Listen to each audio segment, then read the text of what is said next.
एक बार गणेश जी एक छोटे बालक के रूप में चिमटी में चावल और चमचे में दूध लेकर निकले।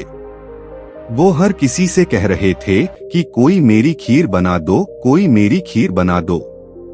एक बुढ़िया बैठी हुई थी, उसने कहा ला मैं बना दूं। वह छोटा सा बर्तन चढ़ाने लगी। तब गणेश जी ने कहा कि दादी माँ छोटी सी भगोनी मत चढ़ाओ, तुम्हारे घर में जो सबसे बड़ा बर्तन हो वही चढ़ा दो।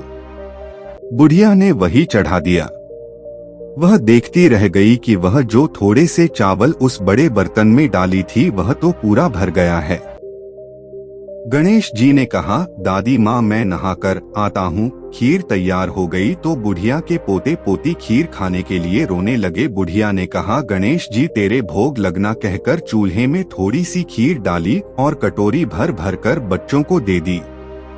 बुढ़िया की पड़ोसन ऊपर से देख रही थी तो बुढ़िया ने सोचा यह चुगली कर देगी, तो एक कटोरा भरकर उसे भी पकड़ा दिया।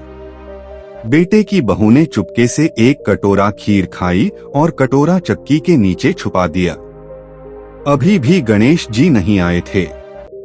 बुढ़िया को भी भूख लग रही थी। वह भी एक कटोरा खीर का भरकर के किवाड़ के पीछे बैठकर एक बार फिर कहा कि गणेश जी आपके भोग लगे कहकर खाना शुरू कर दिया। तभी गणेश जी आ गए।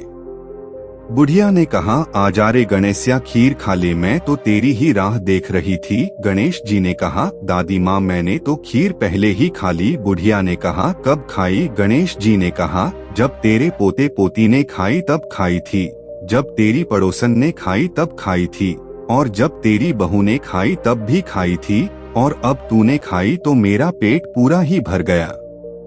बुढ़िया ने कहा बेटा और सारी बात तो सच है, पर बहू बिचारी का तो नाम मत लो, वह तो सुबह से काम में लग रही है, उसने फिर कब खाई?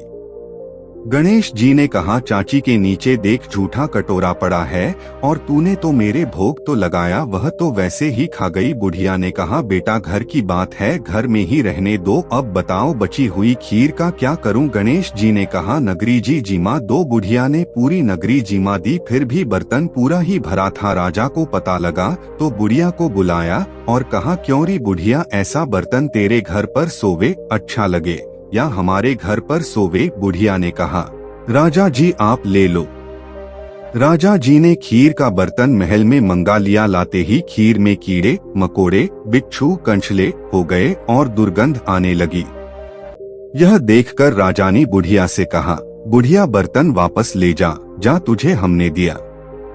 बुढ़िया ने कहा राजा जी आप देते तो पहले ही कभी दे देते, यह बर्तन तो मुझे मेरे गणेश जी ने दिया है। बुढ़िया ने बर्तन वापस लिया, लेते ही सुगंधित की हो गई। घर आकर बुढ़िया ने गणेश जी से कहा बची हुई खीर का क्या करें? गणेश जी ने कहा झोपड़ी के कोने में खड़ा खोदकर गाड़ दो, उसी जगह सुबह उठकर वापस खोदेगी तो धन के 2 चरे मिलेंगे।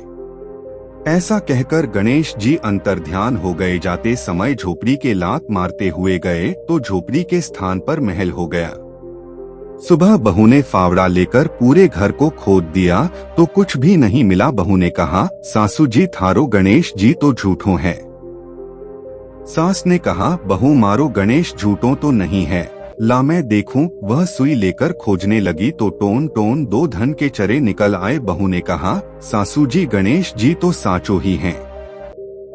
सास ने कहा गणेश जी तो भावनाओं का भूखा है, यह गणेश जी जैसा आपने बुढ़िया को दिया वैसा सबको देना। विनायक जी की कहानी कथा कहने वाले, हुंकार भरने वाले और आसपास के सुनने वाले सबको देना। यह थी गणेश जी की खीर वाली कहानी। अगर आपको गणेश जी की खीर वाली कहानी पसंद आई हो तो हमारे चैनल को सब्सक्राइब कर लीजिए। धन्यवाद।